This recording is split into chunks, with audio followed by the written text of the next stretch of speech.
Understanding and correctly using verbs is essential for mastering English grammar. Here are 25 grammar rules related to verbs, each accompanied by examples to illustrate their application. Subject-verb agreement. A verb must agree in number with its subject. Example, she runs every morning. They run every morning. Tense consistency. Maintain the same tense throughout a sentence unless indicating a change in the timeline. Example, she was reading when he called. Regular verbs. Form the past tense by adding ed to the base form. Example, I walked to the store.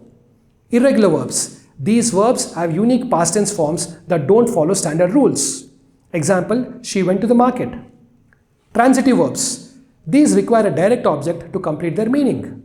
Example, she reads books. Intransitive verbs do not require a direct object.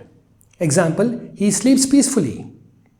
Linking verbs connect the subject to a subject complement, often describing a state of being. Example, she is a teacher. Auxiliary or helping verbs. These combine main verbs to form different tenses, moods or voices. Example, they are going to the concert. Modal verbs express necessity, possibility, permission or ability. Example, she can swim. Gerunds, the ing form of a verb used as a noun. Example, swimming is fun. Infinitives, the base form of a verb often preceded by to. Example, she likes to dance. Participles, verbal forms used as adjectives.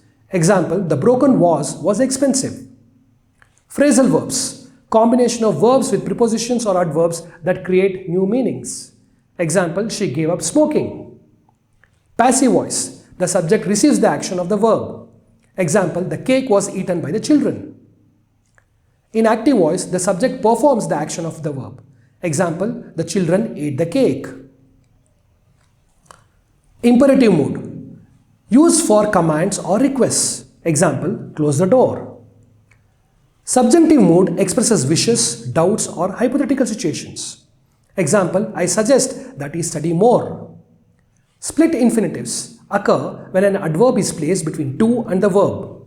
Example, she decided to quickly run to the store.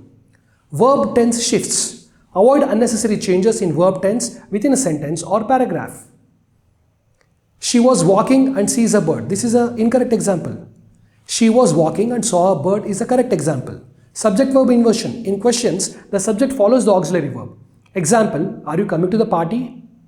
Negative sentences. Use do not or does not with the base form of the verb for negation in the present simple tense. Example, she does not like broccoli. Compound subjects. When joined by and, they typically take a plural verb. Example, Tom and Jerry are friends. Either or subjects. The verb agrees with the subject closest to it. Example, either the teachers or the principal is attending. Either the principal or the teachers are attending. Collective nouns may take singular or plural verbs based on whether the group acts as one unit or as individuals. Example, the team is winning. In another example, the team are arguing amongst themselves. Separable phrasal verbs. Some phrasal verbs can be separated by their object. Example, she looked up the word. In another example, she looked the word up. Understanding and applying these rules will enhance your proficiency in using verbs correctly.